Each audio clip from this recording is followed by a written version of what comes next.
गरमागरम वरण आणि मऊसूद भात आणि अशी कुरकुरीत भेंडी. साधं जेवण पण चवीत आणि समाधानात अगदी खास. तुमच्याकडे पण असं साधं पण मन चिंगणारं जेवण आहे का? चला तर रेसिपीला सुरुवात करूया. तर सर्वप्रथम आपण वरण भात शिजवून घेऊया. जसं आपण नॉर्मल कुकर लावतो ना तसंच लावायचं, वरण भात शिजवून घ्यायचं. कुकर होतं तोवर आपण भेंडीची तयारी करूया. तर इथे मी भेंडी कापून घेतलेली आहे. भेंडी कापताना थोडीशी मोठी कापायची. जशी आपण नेहमी कापतो भाजी करतो तशी नाही. अर्धा कप आपण बेसन पीठ घालायचं. यात नंतर काही पावडर मसाले, तर लाल तिखट, थोडी हळद घातली आहे मी, 1 चमचा जिरे पावडर घ्यायचं, 2 चमचा धणे पावडर घ्यायचं. नंतर यात मी घातलं आहे आमचूर पावडर आणि थोडा गरम मसाला घालायचं, मीठ घालायचं. नंतर हे सर्व असं टॉस टॉस करून घ्यायचं आणि हे चमच्याने फिरवायचं. म्हणजे काय होणार, सर्व मसाले ना भेंडीला व्यवस्थित लागते. हलकंसं पाणी शिंपडायचं, खूप नाही. मिक्स करायचं आणि भेंडीला बाजूला ठेवायचं 5 मिनटाकरता.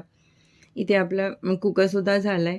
तर आपण जे डाळ शिजवली ती थोडीशी अशी मॅश करून घ्यायची आणि फोडणी करायची. तर राई, जिरं, कढीपत्ता, लसूण, मिरची घालायची. एखाद मिनिट परतून घ्यायचं. लसणाला थोडासा डार्क कलर येऊ द्यायचा. शेवग्याची शेंग घातली, टमाटर घातले, मिक्स करायचं. नंतर थोडीशी हळद घातली.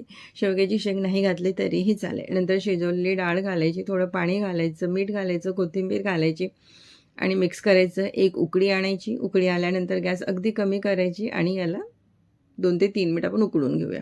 तर आता भेंडीची तयारी करूया. तर शेंगदाणे तळून घेतलेले आहेत, ते काढून घ्यायचे. कढीपत्ता तळायचा, तोसुद्धा आपण काढून घ्यायचा.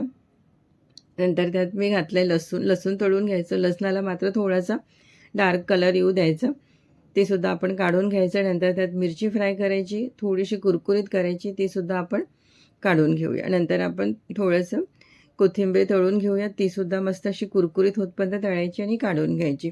शिवाय भेंडी तळून घेऊया. आता भेंडी तळायला ना थोडा वेळ लागतो, थोडे पेशन्स ठेवायचे. मस्त असं कुरकुरीत होतपर्यंत आपण ही भेंडी फ्राय करून घ्यायची. तर इथे बघा भेंडीसुद्धा आपली मस्त अशी कुरकुरीत झालेली आहे. आता ती काढून घेऊया आणि अशी सर्व फ्राय करून घेऊया. आता काय करायचं, यावर थोडासा चाट मसाला किंवा थोडी काश्मीरी लाल मिर्च तुम्ही ॲड करू शकता आणि हे मस्त असं मिक्स करून घ्यायचं. मस्त लागते ही वरण भातासोबत किंवा खिचडीसोबत. असं तुम्ही चपातीसोबतसुद्धा खाऊ शकता. आणि हे जे लसूण आहे ना, थोडंसं हाताने त्याला चुरून घ्यायचं, म्हणजे लसणाची चव मस्त लागते. ते भेंडी तयार आहे, आपले वरणसुद्धा तयार झालेलं आहे. मस्त लागतं असं वरण, तुम्ही नक्की एकदा करून बघा. आणि वरण भातासोबत ही भेंडी ना तर अगदी अप्रतिम लागतं. वरण भातासोबत खाण्यात काही वेगळीच मजा आहे ही भेंडीची. तर रात्रीच्या जेवणात असं साधं काही तुम्हाला बनवायचं असेल ना, तर असं वरण भात आणि कुरकुरीत भेंडी मात्र नक्की बनवा. लई भारी लागतं आणि साधी सोपी रेसिपी आहे, नक्की ट्राय करा.